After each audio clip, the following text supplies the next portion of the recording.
Hello and welcome back to World 360. Is it all going wrong for French President Emmanuel Macron, who is facing yet another challenge amid public protests? What can we expect from the US Treasury Secretary's upcoming visit to China? And why have two countries which both faced Russian aggression and were seemingly allies started feuding? We answer these in today's episode. So first up, Macron. French President Emmanuel Macron is facing the third biggest challenge to his popularity and his administration's governance since he won the last French presidential election last April. You must have seen visuals of riots in France that were triggered after a teenager of African descent was killed by a police officer. This has triggered a large conversation in France about race and police brutality, much like what happened in the US after the killing of George Floyd. Now on Monday, Macron cancelled a visit to Germany to meet Germany Chancellor Olaf Scholz. It would have marked the first time a French president paid a state visit to Germany since 2000. But due to the worsening security situation in France,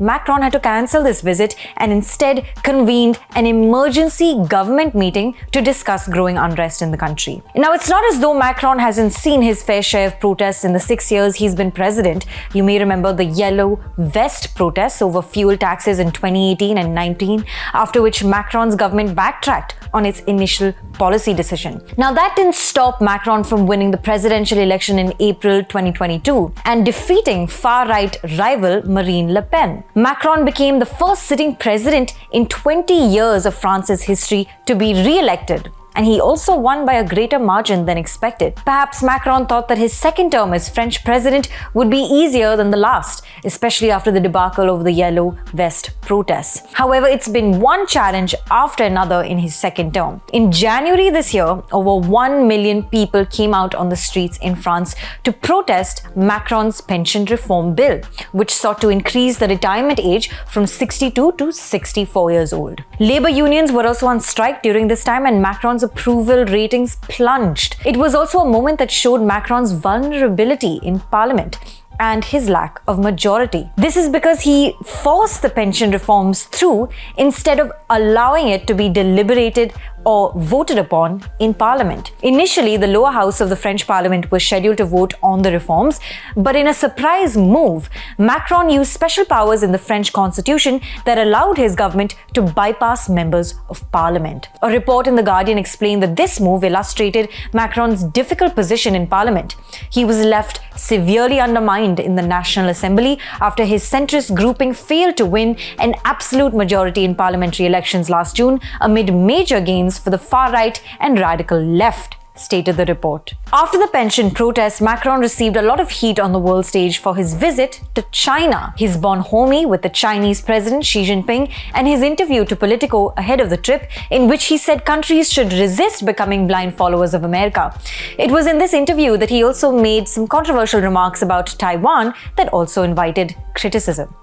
As a New York Times article put it, Macron managed to alienate or worry allies from Warsaw to Washington. Not to mention, Macron's approval ratings tanked during the month of April this year, around the time the China visit took place. It reportedly dropped to 26%, the lowest level in Macron's entire term so far, and almost as low as when the yellow vest protests took place 4 years prior. Therefore, the recent protests in France over the killing of a teenage boy are unlike other protests that Macron has experienced during his presidency. Not only have we seen mass looting and officials like the Paris mayor being targeted in recent protests, these have also compounded the existing frustration in France against Macron and his government. Since presidents can only serve 2 terms in France, this will be Macron's last and is likely to leave a lasting impact on his legacy. For our second topic, we're looking at US Treasury Secretary Janet Yellen's upcoming visit to China, which comes on the heels of US Secretary of State Antony Blinken's recently concluded trip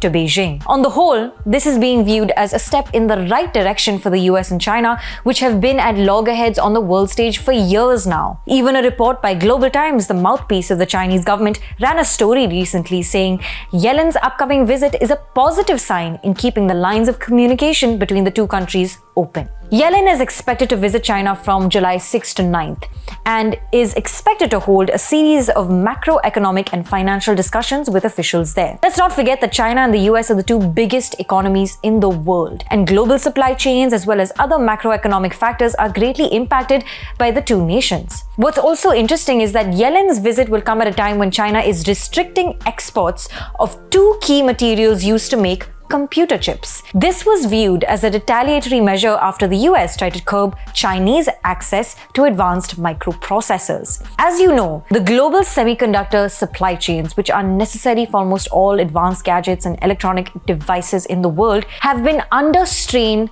since the COVID-19 pandemic. And China and the US are key players in this sector. Therefore, any policy decisions they make, retaliatory or otherwise, are felt by the rest of the world. It is likely that China's recent export restrictions will be a topic of discussion between Yellen and her counterparts in Beijing. Yellen's trip also comes at a time when the West is carving out ways to de-risk their economies against countries like China and to diversify foreign investment. Janet Yellen is also slated to meet top officials and leading Chinese companies, but the US government has not offered specifics on who these people are just yet. That said, neither side is expecting any major breakthrough from this trip. For our last topic, we're looking at two countries who seem to be allies given they both have gone to war with Russia and both have been keen to join NATO, but they are now feuding.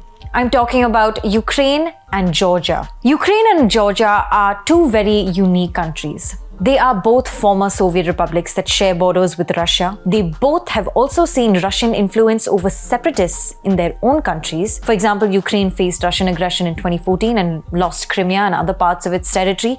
In 2008, Georgia lost two separatist territories to Russia. The two countries also share close cultural ties and have erected statues of one another's leaders or leading artists in their respective capitals. For example, in 2007, a statue of Ukrainian poet Taras Shevchenko was unveiled in Georgia's capital, Tbilisi, while Ukraine erected the statue of Georgian poet Shota Rustaveli in Kiev. The two countries have also conducted some military exercises together, with the latest taking place in 2018 under Operation Noble Partner 18. Both countries are keen on joining NATO and the EU, which they view as counterweights to Russia. Furthermore, when Russia began its invasion of Ukraine last year, Georgia expressed wholehearted support for Ukraine, but also refused to join economic sanctions imposed on Russia by the Western countries. It was in fact the Ukraine war that forced Georgia to expedite its request for NATO membership, fearing it too could face the same fate. However, recent developments have led to tensions between Ukraine and Georgia, which on the face of it appear to be natural allies. For starters, Ukraine has sanctioned several relatives of Georgia's former Prime Minister, Bidzina Ivanishvili, who is believed to still wield significant power in the country and maintains deep connections with the Kremlin. Ukraine has also sanctioned Georgian Airways for resuming flights to Russia, which forced the Georgian Foreign Ministry to summon the Ukrainian Charge d'Affaires in Georgia. Now, all of this took place 2 months after Russia decided to lift a long-standing ban on Russian airlines operating flights to Georgia, and it also cancelled visa requirements for Georgian citizens to visit Russia, which was viewed as Moscow's olive branch, per se, to Georgia. Reports also indicate that Ukrainian officials have called on Georgia to target Russian troops based in the Georgian breakaway territories of Abkhazia and South Ossetia, which has also contributed to bilateral tensions. Thank you so much for watching. This is Pia Krishnankutty for ThePrint.